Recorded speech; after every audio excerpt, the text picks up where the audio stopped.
નમસ્કાર દર્શક મિત્રો, હેલ્થ પ્લસ શોમાં હું હિતવી આપ સૌનું સ્વાગત કરું છું।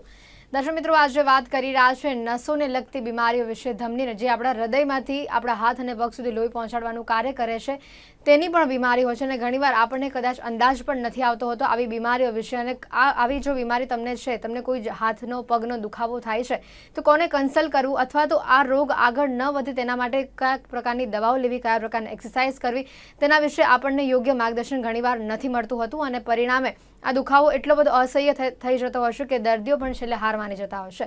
આજે આવા જ વિષય પર ચર્ચા કરવાની છે। તમારા ઘણા બધા સવાલોના જવાબ પણ આજે અમે તમને આપવાના છે। મારી સાથે અત્યારે સ્ટુડિયોમાં ઉપસ્થિત છે વાસ્ક્યુલર સર્જન ડૉક્ટર સુજલ શાહ કે જેઓ ગુજરાતના સર્વપ્રથમ MCH વાસ્ક્યુલર સર્જન છે। સાથે જ આપણે જણાવી દઈએ 9 વર્ષથી ગુજરાતમાં પ્રેક્ટિસ પણ કરે છે અને સાથે દેશ વિદેશના પેશન્ટ્સ પણ તેમની પાસે આવે છે અને આ રોગનું નિદાન મેળવે છે। તો પહેલાં તો સુજલજી, આપનું સ્વાગત છે મારી સાથે આ કાર્યક્રમમાં।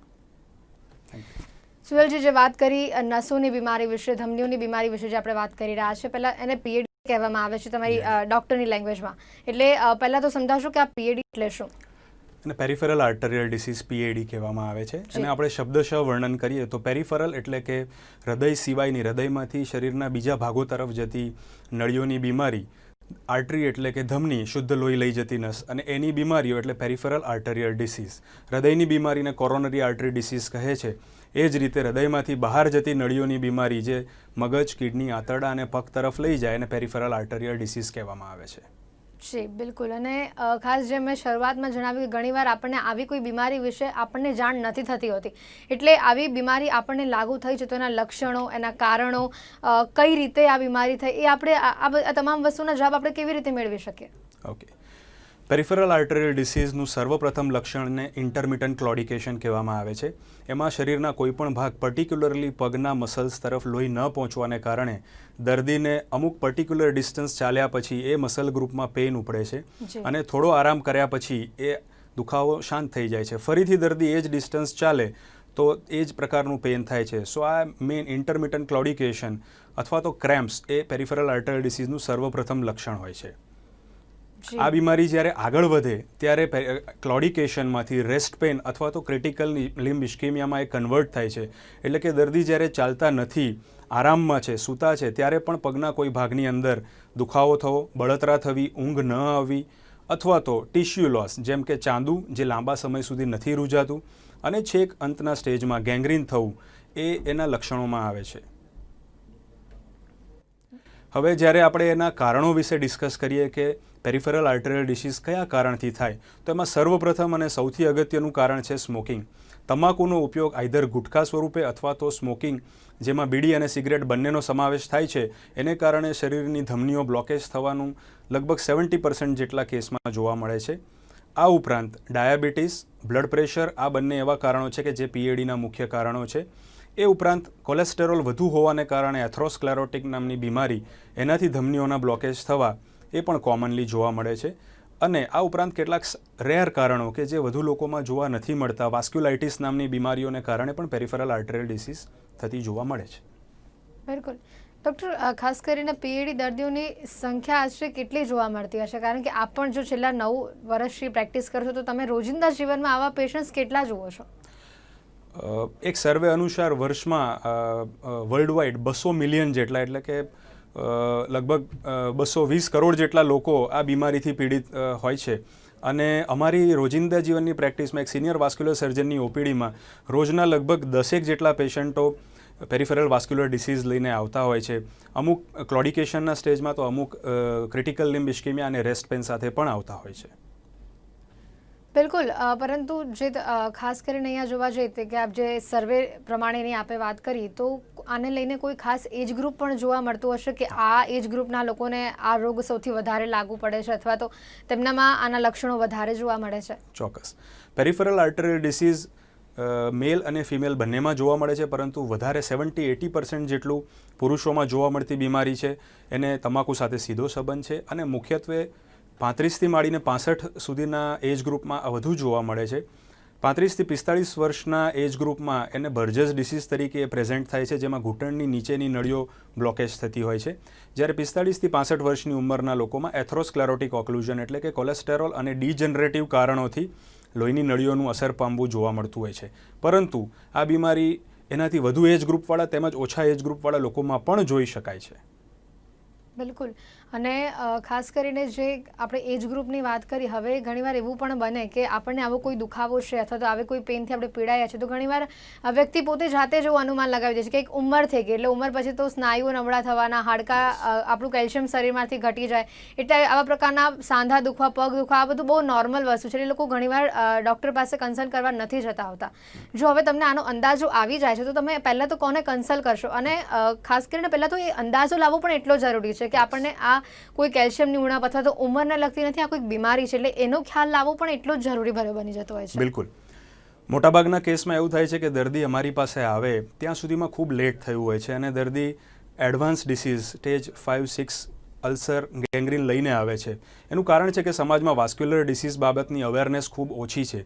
ઇવન જનરલ પ્રેક્ટિશનર અને કેટલાક ફિઝિશિયન તેમજ સર્જન લેવલે પણ આ બીમારીની મહત્તમ જાણકારીનો અભાવ હોવાને કારણે એને ઓર્થોપેડિક પ્રોબ્લેમ તરીકે અથવા તો સામાન્ય દુખાવા તરીકે ટ્રીટમેન્ટ કરવામાં આવે છે અને એથી જ એ લોકો લેટ પ્રેઝન્ટેશન પામતા હોય છે. દર્દી માટે જાણવું અગત્યનું જરૂરી એ છે કે જો આપણને ચાલવાથી પર્ટિક્યુલર ભાગમાં દુખાવો થતો હોય અને એ સાંધા સિવાયનો સ્નાયુનો ભાગ હોય તો એમણે તાત્કાલિક ફિઝિશિયનને બતાવવું જોઈએ અને જો સાદી દવાથી ઇલાજ ન થાય તો આગળ એનો અપ્રોચ કરવો જોઈએ, જેમાં વાસ્ક્યુલર સ્પેશિયાલિસ્ટ, તે ઉપરાંત કાર્ડિયોલોજિસ્ટ અને ઇન્ટરવેન્શનલ રેડિયોલોજિસ્ટને પણ એ લોકો બતાવી શકે છે. જાતે જોવામાં દર્દીને એવા કોઈ આમાં ટેસ્ટ નથી કે દર્દી જાતે નિદાન કરી શકે. હા, પરંતુ ફિઝિશિયન પાસે આવે અને પલ્સ ચેક કરવામાં આવે તો એનાથી તાત્કાલિક નિદાન થઈ શકે છે. બિલકુલ. અને અહીંયા જે આપણે એક સ્ટેજીસની વાત કરી કે 5મો 6ઠ્ઠો સ્ટેજ આવે ત્યારે દર્દી ક્યારેક અમારી પાસે આવતા હોય છે જ્યારે ઘણું લેટ થઈ ગયું હોય છે, તો એના શરૂઆતી સ્ટેજીસ કયા કયા હોય છે અને એકચ્યુઅલીમાં એના કેટલા સ્ટેજીસ હોય છે? પેરિફેરલ આર્ટેરિયલ ડિસીઝના વર્લ્ડ વાઇડ વેરિયસ ક્લાસિફિકેશન છે, પણ જે સૌથી વધારે કોમન રુથર્ડફોર્ડ ક્લાસિફિકેશન છે એ પ્રમાણે સ્ટેજ 1 થી 6 હોય છે, જેમાં સ્ટેજ 1, 2, 3 સુધી દર્દીને ચાલવાથી અમુક પર્ટિક્યુલર મસલ ગ્રુપમાં જેમ આપણે વાત કરી તેમ દુખાવો ઉપડે છે, એ ડિસ્ટન્સ ધીમે ધીમે ઓછું થતું જાય છે. સ્ટેજ 4ની અંદર દર્દીને રેસ્ટ પેન થાય છે. સ્ટેજ 5ની અંદર ટિશ્યુ લોસ કે જેમ નાનું અલ્સર કે ગેંગ્રીન થવું, અંગૂઠાનો કોઈ ભાગ કાળો પડવો, અને એડવાન્સ સ્ટેજ જેમ સ્ટેજ 6 કે જેમાં શરીરનો કોઈ મેજર પાર્ટ ગેંગ્રીનથી અસર પામ્યો હોય, આખો પંજો કાળો થઈ ગયો હોય, સડી ગયો હોય, એને એડવાન્સ આર્ટેરિયલ ડિસીઝ કહેવાય. સો ઓબ્વિયસલી આ સ્ટેજમાં દર્દી દવાખાને પહોંચવું જોઈએ, પરંતુ સ્ટેજ 1, 2, 3માં જો એ આવે તો એને આગળ વધતું આપણે રોકી શકતા હોઈએ છીએ.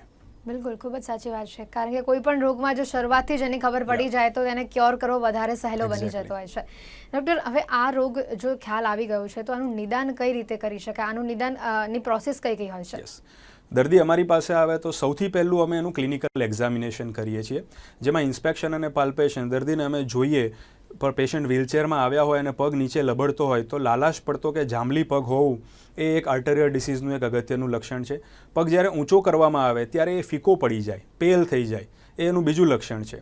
હવે એકવાર ડાયગ્નોસિસ ક્લિનિકલી કર્યા પછી એને સાથે સાથે અમે પલ્સ એક્ઝામિનેશન કરીએ છીએ. જાંઘના ભાગે, ઘૂંટણના ભાગે અને પગના પંજાના ભાગે અમે પલ્સ ચેક કરીએ છીએ.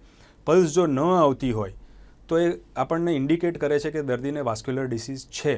તો એના પછીનો આગળનો ટેસ્ટ છે ankle brachial pressure index. Hand Doppler નામના ખાસ સાધનની મદદથી અમે પગના ઘૂંટી પાસે અને હાથના બીપી આ બેનો ડિફરન્સ ચેક કરતા હોઈએ છીએ. હાથ કરતાં જો પગનું બીપી ઓછું બતાવે તો એને કન્ફર્મ થાય છે કે આ દર્દીને પેરિફેરલ વાસ્ક્યુલર ડિસીઝ છે, અને એના માટેનો પછીનો જે નેક્સ્ટ ટેસ્ટ છે એને કલર ડોપલર સ્કેન કહેવામાં આવે છે, જેમાં ખાસ પ્રકારની સોનોગ્રાફી દ્વારા નળીની સોનોગ્રાફી કરવામાં આવે અને ધમનીની અંદર બ્લોકેજ છે કે નહીં એ કન્ફર્મ કરવામાં આવે છે. આ સ્કેન થયા પછી જો આગળ ઇન્ટરવેન્શન કરવાની જરૂર પડે એવું લાગતું હોય તો અમે એના એડવાન્સ તપાસ કરાવીએ છીએ, જેમાં સીટી એન્જિયોગ્રાફી, MR એન્જિયોગ્રાફી અથવા તો કન્વેન્શનલ એન્જિયોગ્રાફીનો સમાવેશ થાય છે. બિલકુલ. ડૉક્ટર, હવે અહીંયા આગળ વાત કરીએ ટ્રીટમેન્ટની, કારણ કે કોઈ પણ રોગ જો આપણને લાગુ પડશે તો એની ઘણીવાર એવું બનતું હોય છે કે એની ટ્રીટમેન્ટ એટલી બધી લાંબી હોય છે અને ઘણીવાર દર્દી પણ કંટાળી જતો હોય છે, ક્યાંક મનોબળ હારી જાય કે એટલી બધી દવા લેવી, વારંવાર દવાખાનાના ધક્કા ખાવા એ ન ગમે અને ક્યાંક આપણું મનોબળ પણ ભાંગી જતું હોય. તો હવે જ્યારે આ PADની આપણે વાત કરી રહ્યા છીએ એમાં કઈ ટ્રીટમેન્ટ્સ હોય છે? સર્વપ્રથમ હું એવું કહીશ કે જેને કન્ઝર્વેટિવ મેનેજમેન્ટ કહેવાય, કે જેમાં લાઇફસ્ટાઇલ મોડિફિકેશન અને જે હેબિટ તમાકુ છે, સ્મોકિંગ છે, એને છોડાવવાની જે પદ્ધતિઓ છે એને કન્ઝર્વેટિવ મેથડ કહેવામાં આવે છે. સ્મોકિંગ સિઝેશન એ એટલું અગત્યનું છે કે જો એ કરવામાં આવે તો 100 એ 50 દર્દી તો દવાથી સારા થઈ જાય. સો લાઇફસ્ટાઇલ મોડિફિકેશન અને એમની હેબિટ્સ છોડાવવાને આપણે ફર્સ્ટ અપ્રોચ ગણતા હોઈએ છીએ. એનાથી આગળ જે દર્દીઓને સિમ્ટમ્સ રહેતા જ હોય છે એના માટે મેડિકલ મેનેજમેન્ટ અમે આપતા હોય છે, જેમાં બ્લડ થિનર આપ સૌએ સાંભળ્યું હશે કે એસ્પિરિન, ક્લોપિડોગ્રેલ નામની દવા આપતા હોઈએ છીએ. એ ઉપરાંત કોલેસ્ટેરોલ ઘટાડવાની દવા સ્ટેટિન્સ, આ બંને વસ્તુને અમે મેડિકલ મેનેજમેન્ટમાં ગણતા હોઈએ છીએ. હવે આ બધા દર્દીઓમાં સાથે સાથે હૃદય, ડાયાબિટીસ અને બ્લડ પ્રેશરની પણ તકલીફો જોવા મળતી હોવાને કારણે ફિઝિશિયનને રેફરન્સ આપી અને એનું પણ સાયમલ્ટેનિયસલી ઇલાજ કરવો એ આ ટ્રીટમેન્ટના ભાગરૂપે અમે ગણતા હોઈએ છીએ. હવે મેડિકલ મેનેજમેન્ટથી આગળ જો દર્દીને રિલીફ ન મળે તો બે વસ્તુ કરવી પડે, જેમાં એક છે ઇન્ટરવેન્શન અને બીજું છે બાયપાસ સર્જરી. ઇન્ટરવેન્શન એટલે એન્જિયોપ્લાસ્ટી, જેમાં બલૂન દ્વારા બ્લોકવાળી નળીને ખોલવામાં આવે છે. જરૂર પડે અમે સ્ટેન્ટ પણ મૂકતા હોય છે. સ્ટેન્ટ એ ખાસ પ્રકારની સ્પ્રિંગ હોય છે જે નળીની અંદર બેસાડવામાં આવે અને એ નળીને ખોલી નાખતી હોય છે. આપણે હૃદયની એન્જિયોપ્લાસ્ટી અને સ્ટેન્ટિંગ વિશે સાંભળ્યું હશે. એ જ રીતે વાસ્ક્યુલર સ્પેશિયાલિસ્ટ હાથની, પગની, કિડનીની, આંતરડાની નસની અમે એન્જિયોપ્લાસ્ટી અને સ્ટેન્ટિંગ કરતા હોઈએ છીએ. અને જો બ્લોકેજીસ ખૂબ લાંબા હોય, માનો કે 15 સેન્ટીમીટર 20 સેન્ટીમીટરથી લાંબો બ્લોક હોય, તો એના માટે બાયપાસ ઓપરેશન નામની પ્રોસિજર અમે કરતા હોય છે, જેમાં આર્ટિફિશિયલ અથવા તો કુદરતી નસ વાપરી અને પગની નળીને કે હાથની નળીને નોર્મલ ટુ નોર્મલ વચ્ચેનો જે બંધ ભાગ હોય એને બાયપાસ આપી દેતા હોય છે. આ એક મોટું ઓપરેશન છે અને જો એન્જિયોપ્લાસ્ટીથી કે સ્ટેન્ટિંગથી કામ ન થાય તો આગળ અમારે બાયપાસ ઓપરેશન કરવું પડતું હોય છે. બિલકુલ ડૉક્ટર, જે ખાસ બાયપાસની આપણે વાત કરી, સ્ટેન મૂકવાની જે વાત કરી, ઘણીવાર એવું પણ બને કે આવી રીતે જ્યારે આટલા મોટા ઓપરેશન કરવામાં આવે છે ત્યારે એક આવી જાય કે હવે જો દર્દીએ આટલું મોટું ઓપરેશન કરાયું છે તો હવે પરમનન્ટલી એને દવા લેવી જ પડશે. દવા લે તો હવે એને જો દવા ભૂલથી પણ સ્કીપ થઈ ગઈ તો નહીં ચાલે ફ્યુચરમાં. અને ખાસ કરીને મહત્ત્વની વસ્તુ તો અહીંયા આવે છે કે હવે એનું આયુષ્ય કેટલું, કારણ કે જો આટલા મોટા ઓપરેશન થાય તો આયુષ્યની કલ્પના આપણે આગળ ન કરી શકીએ કે આ માનવી આટલું જીવી શકશે અથવા તો ફરીથી એને બ્લોકેજવાળો જે કહી શકાય કે જે બીમારી છે એને નહીં આવે. એટલે આવા બધા પણ ઘણા મૂંઝવાતા સવાલો હોય છે, તો તેના વિશે આપ શું કહેશો? એક્ઝેક્ટલી. સૌથી અગત્યનું છે કે એકવાર પેરિફેરલ આર્ટેરિયલ ડિસીઝનું નિદાન થયું તો એ દર્દીને હેબિટ છોડ્યા પછી દવાઓ લેવાનું ચાલુ કરીએ અને 1 વર્ષ પછી અમે રીએસેસ કરતા હોય છે. જો દર્દી કમ્પ્લીટલી સ્ટેબલ લાઈફ જીવતો હોય તો અમે દવા ધીમે ધીમે ટેપર ઓફ કરીને બંધ કરતા હોઈએ છીએ. હવે એન્જિયોપ્લાસ્ટી કે બાયપાસ બેમાંથી એક પણ પ્રોસિજર કરી હોય તો એમાં મોટાભાગના દર્દીઓને સિંગલ એન્ટીપ્લેટલેટ એટલે એસ્પિરિન અને કોલેસ્ટેરોલ ઘટાડવાની દવા અમે લાઈફ ટાઈમ આપવાનું પણ પસંદ કરતા હોય છે. દર્દીનું ડિસીઝ મોડિફિકેશન કેટલું થાય છે એના ઉપર એની દવા લેવાની ડ્યુરેશનનો આધાર રહેતો હોય છે. અને જો દર્દી કોઈપણ પ્રકારનું વ્યસન ચાલુ રાખે તો લાઈફ ટાઈમ દવા લેવી જ પડતી હોય છે. હવે બીજી એક વસ્તુ આપણે પૂછી કે જીવનનું જે આનું કેટલા વર્ષ જીવશે એ ખૂબ જ અગત્યનો સવાલ છે કે એક સર્વે મુજબ પેરિફેરલ આર્ટેરિયલ ડિસીઝના પેશન્ટ એકવાર ડાયગ્નોઝ થાય પછી જો એમની કાળજી ન કરવામાં આવે કે દવા બરાબર ન લે તો એમના આવનારા 5 વર્ષની અંદર લગભગ 35 થી 40% પેશન્ટ એક્સપાયર્ડ થઈ જતા હોય છે. સિમિલરલી જો કોઈ પેશન્ટનું એમ્પ્યુટેશન થયું એટલે કે પગનો કોઈ ભાગ ગેંગ્રીનથી કાપવામાં આવ્યો હોય અને પછી જો દર્દી એક્ટિવ મૂવમેન્ટ ન કરે, એક્ટિવ ન રહે, તો એવા પેશન્ટો 5 વર્ષે કે 10 વર્ષે મોર્ટાલિટી રેટ ઘણો હાઈ હોય છે. સો એમનું રિહેબિલિટેશન પ્રોગ્રામમાં જવું અને વાસ્ક્યુલર ફિઝિશિયન કે વાસ્ક્યુલર સ્પેશિયાલિસ્ટના કોન્ટેક્ટમાં રહેવું ખૂબ જ અગત્યનું છે. બિલકુલ. અને સાથે જે આપણે વાત કરીએ કોઈને જેમ તમાકુ છે કે સ્મોકિંગની આદત છે, પરંતુ ઘણીવાર એવું પણ બને જેને જે કન્ટિન્યુઅસલી પેસિવ સ્મોકિંગના એન્વાયરમેન્ટમાં રહેતું હોય અથવા તો જ્યાં સૌથી વધારે ધૂળ ડમરી ઉડે છે એવા વિસ્તારમાં રહેતું અથવા તો ઘરની આજુબાજુ છેલ્લા 5-6 વર્ષથી કોઈ મકાન બંધાય છે, કોઈ રોડ રસ્તા બંધાયા જ કરે છે અને તેની જે ધૂળની ડમરી ઉડે છે તો ઘણીવાર તેના સીધા સંપર્કમાં આવવાના કારણે પણ આવી તકલીફો ઉદ્ભવતી હોય છે. ધૂળ કે ડસ્ટના ડાયરેક્ટ કોન્ટેક્ટથી પેરિફેરલ આર્ટેરિયલ ડિસીઝ નથી થતી, એનાથી લંગની બીમારીઓ થતી હોય છે. પરંતુ યસ, સ્મોકિંગના પેસિવ સ્મોકિંગને કારણે લોહીની નળીઓની બીમારી થયો એવા ઘણા કેસીસ અમે જોયા છે અને વર્લ્ડ લિટરેચરમાં નોંધાયેલા પણ છે. સો આપના ઘરમાં કોઈ માણસ રેગ્યુલર સ્મોકિંગ કરતું હોય અને ચેઇન સ્મોકર હોય તો એની અસર બાળકોથી માંડીને તમામ લોકો પર પડી શકે. સો એટલા માટે જે છોડવું ખૂબ જ અગત્યનું છે.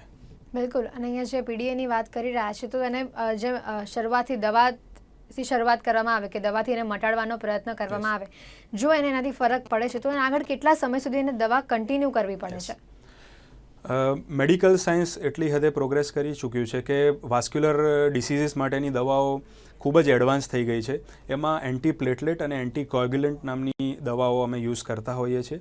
વધારે સિરિયસ બીમારી હોય તો એન્ટીકોએગ્યુલન્ટ જેમ કે રિવારોક્સિબન નામની મેડિસિન છે, જે નવા રિસર્ચ પ્રમાણે એવું કહી રહી છે કે ખૂબ જ ઇફેક્ટિવ છે અને એન્જિયોપ્લાસ્ટી કે બાયપાસને અવોઇડ કરીને ખાલી દવાથી પેશન્ટને સારું કરી શકે છે. આ બધી દવાઓ શરૂઆતના 3 મહિનાના સ્ટેજમાં એગ્રેસિવલી અમે આપતા હોઈએ છીએ. 3 મહિનાના અંત પછી અમે પેશન્ટને ફરીથી એક્ઝામિન કરીએ છીએ. જરૂર પડે તો એનું ડોપલર સ્કેન રિપીટ કરીએ છીએ, જરૂર પડે તો એન્જિયોગ્રાફી પણ કરીએ છીએ. અને કેટલું કોલેટરલાઇઝેશન થયું છે, અહીં એક ઇમ્પોર્ટન્ટ વસ્તુ એ છે કે કુદરતી બાયપાસીસ એટલે કે કોલેટરલ, શરીરમાં મુખ્ય નળી ઉપરાંત આજુબાજુના કોલેટરલ્સ એટલા ઇમ્પોર્ટન્ટ હોય છે કે એ બિલ્ટઅપ થાય ઓવર ધ ટાઈમ અને પગનો વોર્મથ સુધરે, પગની ગરમી સુધરે અને દર્દી હરતો ફરતો થાય તો એ દવા બંધ કરવાનું અમે ઉચિત ગણતા હોઈએ છીએ. અને ઘણા બધા પેશન્ટમાં અમે 6 મહિનાથી 1 વર્ષના ટાઈમમાં એ દવાઓ બંધ પણ કરાવી દેતા હોઈએ છીએ. બિલકુલ. ડૉક્ટર, તો શું એ શક્ય છે કે જો તમે કોઈ એક પાર્ટનું એક્ઝામિન કર્યું છે તો ત્યાંનું કોઈ સર્જરી તમે કરી તો ત્યાં ફરીથી આ રોગ લાગુ પડે? યસ, એને રિકરન્સ કહેવાય અને રીઓક્લુઝન કહેવાય. આ ખૂબ જ અગત્યનો સવાલ છે, કારણ કે સામાન્ય જનતાને કે પેશન્ટને એવું લાગતું હોય છે કે સ્મોકિંગ, તમાકુ, બીડી યુઝ કરી અને બ્લોક થશે તો આજને એન્જિયોપ્લાસ્ટી કે બાયપાસથી એ ખુલી જ જવાનું છે ને, અને એ આવું કન્સિડર કરીને એને એટલું ઇમ્પોર્ટન્ટ ગણતા નથી. પરંતુ દર્શક મિત્રો, જાણવું એ જરૂરી છે કે દરેક પ્રોસિજર, એન્જિયોપ્લાસ્ટી હોય, સ્ટેન્ટિંગ હોય કે બાયપાસ હોય, એના પોતાના પણ કોમ્પ્લિકેશન રેટ હોય છે. 10% કેસમાં ડ્યુરિંગ ઓર આફ્ટર પ્રોસિજર પેશન્ટને હાર્ટ એટેક આવવો કે સ્ટ્રોક થવો જેવા રિસ્ક રહેલા હોય છે. અને આ બધી પ્રોસિજર અલ્ટિમેટલી પેલિએટિવ છે, એટલે કે એમાં રીસ્ટિનોસિસ થવાના, પછીથી ફરીથી એ નળી સાંકડી થવાના ચાન્સીસ રહેલા હોય છે. એટલે અમે બધા જ પેશન્ટને 1 વર્ષના ગેપ પર, 3 વર્ષના ગેપ પર ફરીથી બોલાવીને ચેક કરતા હોય છે. જે પેશન્ટ રેગ્યુલર ફોલોઅપ માટે ન આવી શકે, એમાં ઘણીવાર એવું પણ થતું હોય છે કે એ ખોલેલી નળી ફરીથી બંધ થઈ જાય અને એના એ સિમ્ટમ સાથે દર્દી પાછા અમારી પાસે આવે, અથવા તો વધુ બગડીને ગેંગ્રીનવાળો પગ લઈ અને અમારી પાસે આવે. ઘણા બધા કેસમાં એવું હોય છે કે સાવ ગેંગ્રીન થયેલું હોય તો પેશન્ટને બચાવવા માટે લાઈફની પ્રાયોરિટી ગણતા એ લિમ્બને અમારે એમ્પ્યુટેશન કરીને, એટલે કે કાપીને કાઢી પણ નાખવો પડતો હોય છે. બિલકુલ. અને આવી કોઈ ટ્રીટમેન્ટ તમારી ચાલી રહી છે અથવા તો કોઈ આગળ તમારા પર કોઈ પ્રોસેસ સારી, તમે કન્ટિન્યુઅસ કોઈ દવા લો છો, તો જેમ આપણે કોલેસ્ટ્રોલની વાત કરીએ તો ચોક્કસ આપણે તેલવાળો પદાર્થ ઓછો ખાવાનું રાખીએ, ફાસ્ટ ફૂડ ઓછું ખાવાનું રાખીએ, પણ એની સાથે અન્ય કોઈક વસ્તુ પર ધ્યાન રાખવાની જરૂર છે કે આ વસ્તુ ન જ ખાવી અથવા તો આ વસ્તુ સારા પ્રમાણમાં ખાવી તો તમે રિકવરી ઝડપથી આવશે? આ કોઈ પર્ટિક્યુલર ખોરાકથી આ વસ્તુ વધતી નથી, પરંતુ અમુક દર્દીઓને અમે બ્લડ થિનર એવા આપતા હોય છે કે જેમાં ગ્રીન લીફી વેજીટેબલ્સ, પાલકની ભાજી, મેથીની ભાજી, એવી અમુક ફૂડ અવોઇડ કરવાનું કહેતા હોય છે. પરંતુ આ એવા દર્દીઓ છે કે જેને વોરફેરિન કે એસિટ્રોમ નામની સ્ટ્રોંગ એન્ટીકોગ્યુલન્ટ પર રાખ્યા હોય. બાકીના નોર્મલ પેરિફેરલ આર્ટેરિયલ ડિસીઝના પેશન્ટમાં કોઈ પર્ટિક્યુલર ફૂડ અવોઇડ કરવાની અમારી સલાહ નથી. જેટલું હેલ્ધી ડાયટ લેશે, જેટલું રૂટીનમાં એક્સરસાઇઝ કરશે એટલું સારું છે. બીજી એક અગત્યની વસ્તુ એ છે કે સ્ટ્રેસ અને સ્ટ્રેસફુલ લાઈફ, આ બંને વસ્તુને અવોઇડ કરો અને રેગ્યુલર તમે યોગા, પ્રાણાયામ અને ફિઝિકલ એક્સરસાઇઝ કરો તો તમે પેરિફેરલ આર્ટેરિયલ ડિસીઝને પાછળ ધકેલી શકો છો. બિલકુલ. અને એક ખાસ હજી એક સવાલ એ પણ આવે કે તમે જે શરૂઆતમાં આપણે એક એજ ગ્રુપની વાત કરી કે આ એજ ગ્રુપને થવાના ચાન્સીસ વધારે હશે, પરંતુ શું એવું પણ બની શકે કે 20 થી 30 વર્ષના ઉંમરના વ્યક્તિને પણ આવો રોગ લાગુ પડે? અને કદાચ એવું પણ બને કે રૂટીન લાઈફ, જ્યારે તમે સ્ટ્રેસની વાત કરી, અત્યારની ભાગદોડવાળી જિંદગીમાં એવું પણ બને કે શરીરને શ્રમ વધારે પડ્યો અથવા તો બહુ વધારે પડતા એક્ટિવ હોવ, સમયસર ઊંઘ ન મળ્યું, જે થાક લાગતો એના કારણે પણ પગ દુખતા હોય, પરંતુ ઘણીવાર એવું બને આપણે એવું માનીને ચાલી લઈએ પણ એકચ્યુઅલીમાં આ પીએડીને લગતા કોઈ રોગ હોય, તો શું આવું કંઈ પોસિબલ છે? જનરલી યંગ એજની અંદર લોહીની નળીઓ નેરો થઈને બંધ થાય એવા ચાન્સીસ ખૂબ ઓછા છે. ઓલ્ધો એવા સ્ટડીઝ છે કે બાળકોમાં પણ નળીઓની દિવાલ જાડી થવી એટલે એથ્રોસ્ક્લેરોસિસની પ્રોસેસ નોટિસ કરવામાં આવી છે, પરંતુ ઇટ ઇઝ વેરી રેર. પરંતુ જેમ તમે કીધું કે યંગ એજમાં માણસની લાઈફસ્ટાઈલ ખૂબ ઓકવર્ડ હોય, સ્ટ્રેસફુલ હોય અથવા તો ડિહાઇડ્રેશન થતું હોય, અને જો હાઇડ્રેશન, પાણી તેમજ ખોરાક પર પૂરતો ધ્યાન ન આપે તો એમાં પીએડી જેવા જ પરંતુ ઇમરજન્સીમાં દોડવું પડે એવા કેસીસ કે જેમાં નળીઓની અંદર ક્લોટ થઈ જતા હોય છે. એને અમે એક્યુટ લિમ્બ ઇસ્કેમિયા કહીએ છીએ કે ધમનીની અંદર લોહી ગંઠાઈ જવું, માખણની જેમ લોહીનો ગઠ્ઠો થઈ ગયો હોય અને પગ તાત્કાલિક ઠંડો થઈ જાય કે કાળો પડે અને 12 થી 24 કલાકમાં જો ઓપરેશન ન કરીએ તો એ પગ ગેંગ્રીનમાં પરિણમે. સો આને એક્યુટ લિમ્બ ઇસ્કેમિયા કહેવાય અને એ પીએડીથી પેરેલલ પણ લોહીની નળીની ધમનીની બીમારી છે અને એના માટે તાત્કાલિક વાસ્ક્યુલર સર્જન જોડે પહોંચવું પણ એટલું જ અગત્યનું છે. બિલકુલ. ડૉક્ટર, આ મેદસ્વીતા કંઈક અલગ ભાગ વચ્ચે છે પીએડીમાં? જો તમારું વજન, તમારા શરીરનું વજન કંઈક વધારે પડતું છે તો તમને પીએડી થવાના ચાન્સીસ વધી જાય છે, અથવા તો પછી બહુ વધારે જ પડતું હોવું જોઈએ એના કરતાં ઓછું છે તમારું વજન તો આવું કંઈ થઈ શકે? ના, મેદસ્વીતા કે ઓછા વજનને કારણે લોહીની નળીઓની ડાયરેક્ટ બીમારી નથી થતી, પરંતુ હા, હાઇપર કોલેસ્ટેરોલેમિયા હોય, મેદસ્વી વ્યક્તિના શરીરમાં જો કોલેસ્ટેરોલનું પ્રમાણ વધારે હોય તો એ લોકોને એક્સિલરેટેડ એથેરોસ્ક્લેરોસિસ નામની બીમારી થતી હોય છે, જેમાં ધમનીની અંદર ઉંમરથી પહેલાં એથેરોસ્ક્લેરોસિસ એટલે કે ડીજનરેટિવ ચેન્જીસ થઈને ધમનીના 3 દિવાલમાં વચ્ચેની દિવાલ જે છે એ પહોળી થઈને ફૂલી જાય તો એ નળીઓના બ્લોકેજ થતા હોય છે. સો કોલેસ્ટેરોલ વધુ ધરાવતા ફૂડ અને પર્ટિક્યુલરલી ફાસ્ટ ફૂડ એ અલ્ટિમેટલી ઇનડાયરેક્ટલી નળીઓને અસર કરી શકે છે. બિલકુલ. અને એવા તમામ દર્દીઓ કે જેઓ અત્યારે આ પીએડીથી પીડાઈ રહ્યા છે અથવા તો ક્યાંક ફ્યુચરમાં જો એમને પણ પીએડી જેવો રોગ લાગુ ન પડે, એવા તમામ દર્દીઓને આપ મેસેજ શું આપશો? યસ, દર્શક મિત્રો, સૌથી અગત્યની વસ્તુ છે કે તમાકુ, બીડી, સિગરેટથી દૂર રહો.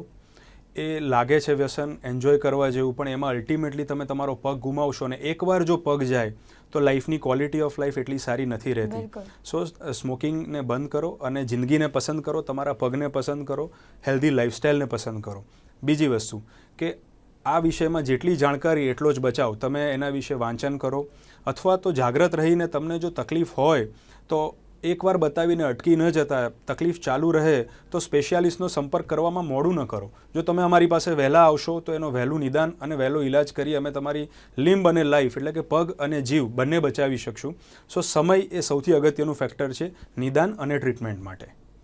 બિલકુલ. અને સાથે એક વાત પણ હજી જરૂર છે કે જેમ આપણે ટેકનોલોજીની વાત કરી કે ટેકનોલોજી એટલી બધી સારી રીતે વિકસી રહી છે કે કોઈ પણ રોગનું નિદાન આપણે ઝડપથી લાવી શકીએ છીએ, પરંતુ આ ટેકનોલોજીનો ક્યાંક દુરુપયોગ એ પણ છે કે આપણે ગૂગલ પર વાંચીને, આપણે અમુક વસ્તુ વાંચીને આપણે જાતે જ એના પર ઇમ્પ્લિમેન્ટેશન લાવવા માંગતા હોઈએ છીએ કે જે વસ્તુ ખોટી છે. એના વિશે પણ આપ શોર્ટમાં શું કહેશો? યસ, આજે અમે જોઈએ છે કે અમારી પાસે આવનારા પેશન્ટમાંથી 20 થી 30% લોકો ગૂગલ સેવી હોય છે અને ગૂગલ પરથી અડધું પડધું જ્ઞાન માહિતી લઈને આવ્યા હોય અને એમને કંઈક સમજાવીએ તો એ સમજવામાં અઘરું પડે કે ભાઈ આ વસ્તુ તો પહેલાંને પણ થઈ હતી, ફલાણાને થઈ હતી. સો એની જગ્યાએ એને પ્રોપર સ્પેશિયાલિસ્ટ પાસેથી એનો સલાહ લે અને પછી 2 જગ્યાએ ક્રોસ ચેક કરે, બીજા 2 સ્પેશિયાલિસ્ટને બતાવે, એ વધારે સારું છે. પરંતુ માહિતીનો જે આટલો બધો ભંડાર ખુલી ગયો છે એને કારણે તમે પોતાની ટ્રીટમેન્ટ ડિલે ન કરો, દેટ ઇઝ વેરી ઇમ્પોર્ટન્ટ.